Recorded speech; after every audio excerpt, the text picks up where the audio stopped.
Olá, nós somos o grupo G5, consumo de proteína por praticante de musculação que o objetivo é a hipertrofia muscular. Na procura por um corpo esteticamente perfeito, muitas pessoas acabam pegando e testando regimes e dietas malucas na esperança de alcançar um novo nível de bem-estar ou desempenho físico.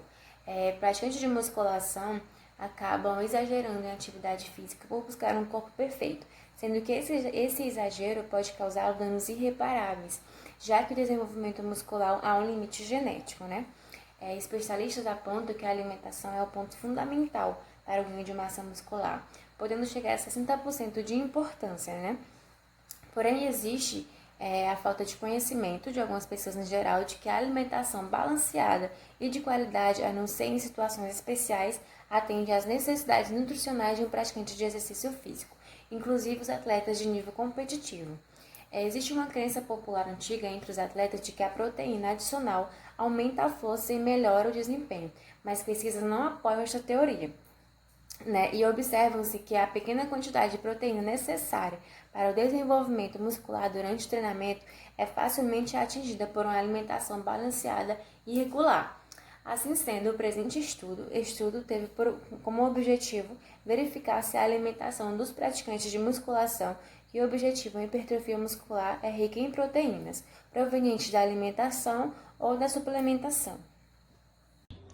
Então, a metodologia desse estudo, ela trata-se de um estudo transversal e a sua coleta de dados, ela foi realizada no período compreendido entre os meses de janeiro a abril de 2009, na Academia Escola Universal de Caxias, no município de Caxias do Sul e no estado do Rio Grande do Sul, Foram selecionados voluntários do sexo masculino, que são praticantes da musculação com idades entre 18 e 40 anos, que tinha como objetivo a hipertrofia muscular e que treinava há um tempo igual ou superior a 3 meses, com uma frequência mínima de 3 vezes por semana, E, bom, nesse estudo encontrou-se uma média de 100 indivíduos, com esses critérios sendo 42 deles foram voluntários, e desses 23 efetivamente participaram da amostra e a exclusão de 19 participantes se deu em função da falta de entrega do registro alimentar. Bom, os participantes assinavam um termo, em concordar a participar da pesquisa, Os indivíduos assinavam esse termo em consentimento livre e esclarecido em 2 vias, Então, após a assinatura desse termo, os entrevistados eram orientados para uma sala reservada, onde foram entrevistados e orientados e encaminhados pela própria pesquisadora do preenchimento de registro alimentar, de 3 a 2 dias durante a semana e um final de semana, Bom, o entrevistado, ele anotou todos os alimentos, os suplementos e bebidas consumida com suas respectivas quantidades, especificando a marca e a quantidade em medidas caseiras.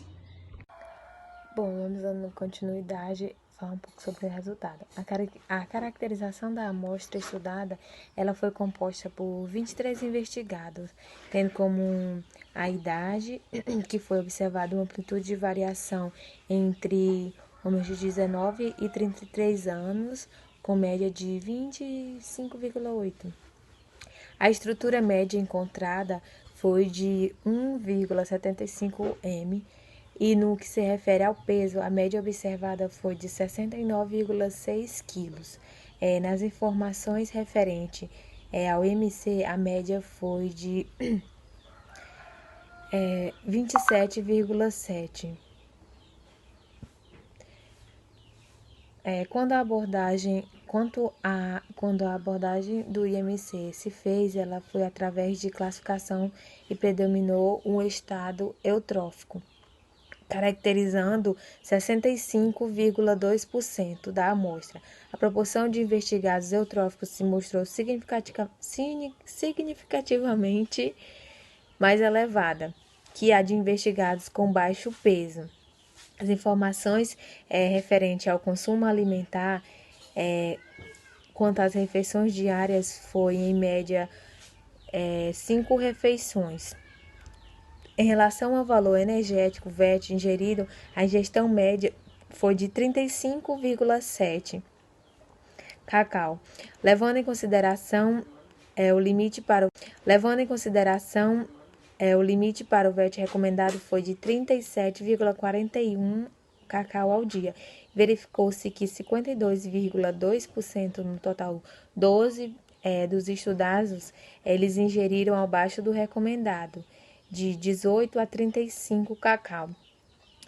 E 6 dos investigados, eles ingeriram acima do recomendado, que foi de 42 a 64 cacau ao dia. E 21,7%, que foram 5 pessoas dos investigados, eles ingeriram conforme o recomendado, que foi de 37 a 41. Comparando as proposições apresentadas para as ingestões, não foi detectada uma diferença estatística significativa.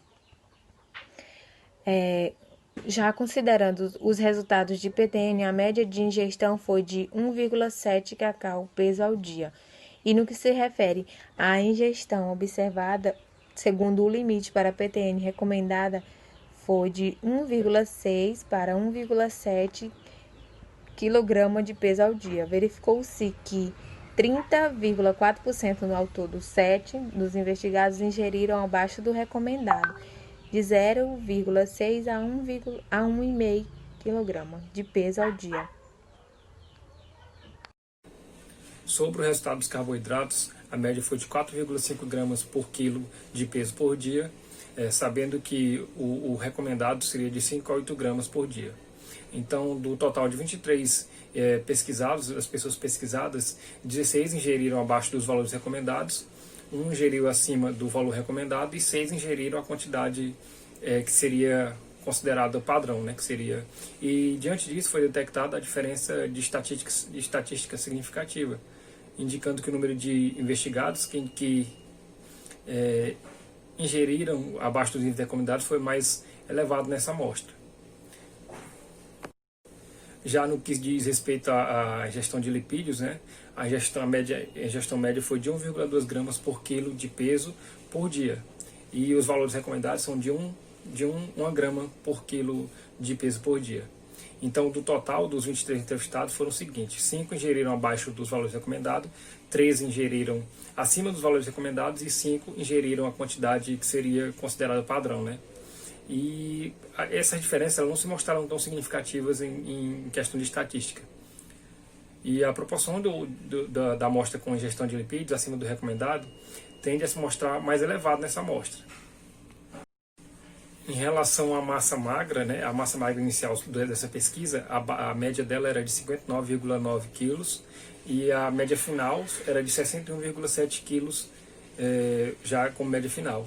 Então, avaliando a massa magra em relação à ingestão de proteínas, para cada classificação da ingestão de proteínas, a comparação entre a massa inicial e atual, a inicial se mostrou menor para as 3 classificações de proteína, sendo que nas 3 classificações as diferenças evidenciadas só se mostraram estatisticamente significativas.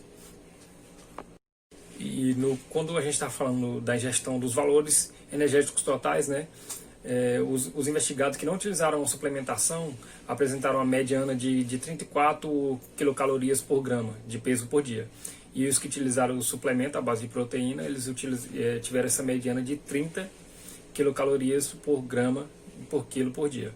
E a diferença observada não se mostrou assim estatisticamente significativa, indicando que a utilização ou não de suplemento à base de proteína não está influenciando na ingestão do valor energético total.